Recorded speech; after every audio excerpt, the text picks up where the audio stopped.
వస్తాను మీ దగ్గరికి వస్తాను మీ దగ్గరికి వస్తాను సార్ నరసింహప్రసాద్ గారు గుడ్ మార్నింగ్. సో ఏంటి ఓవరాల్గా మరి బీహార్ లాగా రాష్ట్రాన్ని తయారు చేసేస్తున్నారు మరి మీరు. చంద్రబాబు నాయుడు ఏమో ఈరోజు ఆంధ్రప్రదేశ్ రాష్ట్రంలో అరాచకాలు సృష్టించే విధంగా ప్రోత్సహిస్తున్నారు. పోలీసుల పరిస్థితి అలా ఉంది. ఏంటి ఈ మధ్య జగన్ గారు మగవాళ్ళ అందం గురించి, మగవాళ్ళ బట్టలు ఉడతీయడం గురించి ఇవన్నీ మాట్లాడుతున్నా, అవన్నీ కూడా ట్రోల్ అవుతున్నాయి. బహుశా వారికి ఎవరు చెప్పట్లేదేమో, లేకపోతే ఏంటో దీనివల్ల కొంచెం గందరగోళ పరిస్థితిని. అయితే నేను ఒక ట్వీట్ చూశాను నేను పవన్ కళ్యాణ్ గారి గురించి. ఆ విషయంలో మాత్రం జగన్మోహన్ రెడ్డి గారిని ఖచ్చితంగా ప్రతి ఒక్కరూ అభినందించాల్సింది. అలాంటి రాజకీయాలు ఈరోజు ఆంధ్రప్రదేశ్లో కావాలి. సరే, వాట్ ఎవర్ ఆయన వర్షన్ అయింది, ఏమంటారు సార్? అందరికీ నమస్కారం సార్. అదేవిధంగా మన ప్రేక్షకులకు కూడా నమస్కారాలు.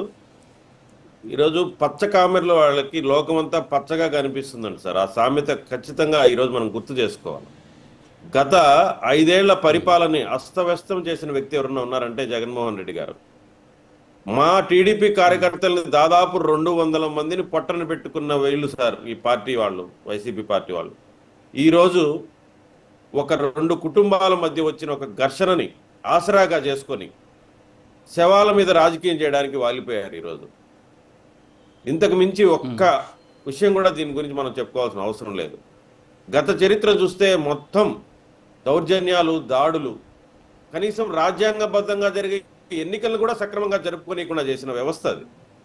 పోలీసుల్ని జేవు సంస్థలాగా వాడుకొని, ఇంతకుముందే పెద్దలు ఆంజనేయ రెడ్డి గారు చెప్పినట్టు ఎక్కడో రాష్ట్రంలో జరిగిన ఒక ఇష్యూ సెటిల్మెంట్ చేయడానికి ఇక్కడ పోలీసుల్ని జోబులో పెట్టుకొని వాడుకున్న వ్యక్తులు వీళ్ళు. ఈరోజు పోలీసులకి బట్టలు ఉడదీస్తా, వాళ్ళకి ఇంకోటి ఉడదీస్తా అంటే ఇదంతా ఒక ప్రీ ప్లాన్డ్ స్కెచ్ లాగా అనిపిస్తూ ఉంది నాకు. ప్రశాంతంగా ఈ పరిపాలన జరుగుతున్న ఈ రాష్ట్రంలో ఏదో ఒక అలజడి సృష్టించి తద్వారా లబ్ధి పొందాలనే ఒక ప్రయత్నంగా ఇది మేము అర్థం చేసుకుంటున్నాం. ఇది ఒక చిన్న రాప్తాడుకు సంబంధించిన ఘటనగానే మనం ఆలోచించకూడదు. ఇది రాబోయే రోజుల్లో రాష్ట్రం నలుమూలలా ఇలాంటి అరాచకాలకి వీళ్ళు తెరదీస్తారు. ఎందుకంటే మీరు గమనించారు, ఒక ప్రైవేట్ హెలికాప్టర్ దాన్ని చుట్టుముట్టిన తీరు ఎవరు సార్? వాళ్ళంతా వాళ్ళ పార్టీ వాళ్ళు కదా, వాళ్ళకి కామన్ సెన్స్ ఉండదా? వాళ్ళకి డైరెక్షన్ లేకపోతే ఆ పని చేస్తారా? వాళ్ళ నాయకుడికి ప్రమాదం కలిగే పనులు వాళ్ళు చేస్తున్నారంటే అది ఒక డైరెక్షన్లో జరుగుతుంది. అది ఖచ్చితంగా దీని మీద విచారణ చేస్తారు. దాంట్లో ఉండే కుట్ర కోణాన్ని కూడా బయటకు తీస్తారు ఈ పోలీసులు. ఈ రాష్ట్రంలో ఏదన్నా కొద్దో గొప్ప ప్రజలకు న్యాయం జరుగుతుందంటే ఈ 2024 తర్వాతనని నేను ఖచ్చితంగా చెప్పగలుగుతున్నాను. గత 5 సంవత్సరాల్లో ఏ వ్యవస్థను కూడా మీరు పట్టించుకోలేదు. ఒక పోలీస్ వ్యవస్థే కాదు, రెవెన్యూ వ్యవస్థలో ఎన్ని కుంభకోణాలు చేశారు, ఆర్థిక వ్యవస్థను ఎట్లా కుదేలు చేశారు, అదేవిధంగా కాదేది అనర్హం అనే రీతిలో వ్యవస్థను భ్రష్టు పెట్టించిన పార్టీ ఏదన్నా ఉందే అది వైఎస్ఆర్సీపీ పార్టీ. ఈరోజు వీళ్ళు శుద్ధులు చెప్తా ఉంటే మనం నమ్మాలా? అదే నాయకుడు సార్, మీరు గమనించారా? ఇప్పుడు మీరు స్క్రీన్లో చూపిస్తున్నారు ప్రజల మధ్యలో. మీరు ఏ రోజున 5 ఏళ్లలో ఆయన ప్రజల మధ్యలో చూసారా? పరదాలు కట్టుకుని తిరిగిన ముఖ్యమంత్రి ఆయన. ఈ రోజు కర్మ రిపీట్స్ అంటే అదే. మీరు అలాంటి అవకాశం కల్పించాలి. మరి మీరు ఆయనకి భద్రత కల్పించట్లేదు కదా, మీరు ఆయనకి భద్రత కల్పించాలి. ఆ స్థాయిలో భద్రత ఎందుకు కల్పించలేకపోతున్నారు మరి మీరు? ఏం సార్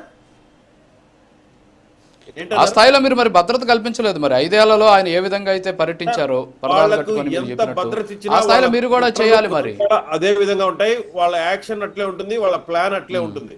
దాదాపు 1000 మందికి పైగా భద్రత కల్పిస్తే బ్యారికేడ్లు పెడితే ఆపినామని చెప్తారు. ఒక పక్క వాళ్ళ సొంత ఛానల్లో గగ్గోలు పెడతారు, ఇంకొక పక్క దొడ్డిదారుల్లో ఏ విధంగా వాళ్ళు ముందే అనుకున్న విధంగా హెలికాప్టర్ని ఎట్లా చుట్టుముట్టాలి, దాన్ని భద్రత లేదన్నట్టుగా ఎట్లా చేయాలి, తర్వాత రోడ్డు మార్గంలో వెళ్ళిపోయినట్టు ఇది ఒక చర్చ జరగాలి రాష్ట్రంలో. ఒక ప్రతిపక్ష నాయకుడికి ఈ విధంగా ఉందని చెప్పుకోవాలి. ఈ విధంగా చెప్పుకోవడానికి నిన్న వాళ్ళు సక్సెస్ అయినారు. అందుకే సార్ అంటే ఏంటి ఇదంతా ప్లాన్ గా చేశారంటారా? మరి ప్లాన్ డేనా ఇదంతా ప్రీ ప్లాన్ గా చేసినటువంటి కార్యక్రమం? ఇది ఒక సినిమా కథలాగా జనాలు కొన్ని రోజులు చెప్పుకోవాలా, అబ్బా మా నాయకుడు వస్తే ఇంత జనం వచ్చారని. ఇదే జనం మీకు ఎందుకు గుర్తు రాలేదు? 5 ఏళ్లలో మీరు ఎందుకు పరదాలు కట్టుకుని వాళ్ళకి మొహం చాటేశారు? ఈ రోజు మాత్రం ఎందుకు మీరు పరిగెత్తున్నారో చెప్పాలి కదా. వీళ్ళకి ప్రేమ ఉంటే పరదాలు ఎందుకు కట్టుకున్నారు సార్ వాళ్ళు? ముఖ్యమంత్రి ఆమడ దూరం కూడా రానిచ్చేవాళ్ళు కాదు ప్రజల దగ్గరికి. అలాంటి భద్రత కావాలా మీకు? ఇప్పుడు ఇదంతా మీరు ప్లాన్ అంటే ఇప్పుడు ఏంటి వాళ్ళే వాళ్ళ హెలికాప్టర్ మీద దాడి చేయించుకున్నారంటారా? మరి 200% సార్. ఇది ఎవరైనా కూడా, లేదంటే వాళ్ళ నాయకుడి మీద వాళ్ళకి నమ్మకం లేకుండా ఉండాలి, వాళ్ళ నాయకుడి మీద వాళ్ళకి లెక్క లేకుండా ఉండాలి, వాళ్ళ నాయకుడి భద్రతకు వాళ్ళ గాలికి వదిలేసన్నా ఉండాలి. వాళ్ళ అక్కడికి వచ్చిన వాళ్ళంతా పెయిడ్ ఆర్టిస్టులు అన్నా ఉండాలి. పార్టీ మీద అభిమానం ఉండేవాడు, నాయకుడి మీద ప్రేమ ఉండేవాడు ఎవడు ఆ విధంగా పోయి దాడి చేయడం. అక్కడ ఉండేదంతా విచారణ జరగాలి ఖచ్చితంగా. ఇదంతా ప్లాన్ ప్రకారమే జరిగింది అనేది నా ఉద్దేశం. లేకపోతే చూడండి అక్కడ అది ఏమన్నా సినిమా నాది, ఏమన్నా సినిమా స్టోరీ నాది, ఏమన్నా అక్కడ ఎక్కడన్నా చూసామా మనం? అది ఇదంతా ప్లాన్. అక్కడ విజువల్స్ చూడొచ్చు. మన పోలీసులు ఉన్నారు. యాక్చువల్గా హెలికాప్టర్ వస్తే, ఒక వివిఐపి హెలికాప్టర్ వస్తే పోలీసులు అంటే విత్ వెపన్స్ తోటి దాని చుట్టూ ఉంటారు యాక్చువల్గా. అయినా సరే ఇంతమంది అక్కడికి రావడం, అదుపు చేయడం, కంట్రోల్ చేయడం కొంచెం కష్టంగానే మారింది. మరి నిజంగా ఇది భద్రతా లోపంగా చెప్పండి. దేనికైనా ఒక లిమిట్ ఉంటుంది సార్, ఒక క్రమశిక్షణ ఉంటుంది. క్రమశిక్షణను ఉల్లంఘించాలనుకునే నాయకులు వాళ్ళు.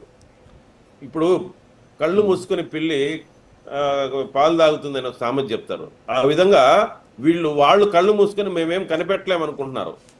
ఖచ్చితంగా దాంట్లో నిజాలు నిగ్గుకొస్తాయి, బయటకు వస్తాయి. అదేవిధంగా సార్, నిద్రపోతూ నటిస్తున్న వాడుగా ఉంది వాళ్ళ పరిస్థితి. ఎంత లేపినా లేరు అనమాట. అంటే వాళ్ళు వాంటెడ్ గా చేసుకున్నారు కాబట్టి వాళ్ళు దాన్ని ఆ విధంగా చేసుకోగలిగారు అనేది ఖచ్చితంగా నేను నమ్ముతున్నాను.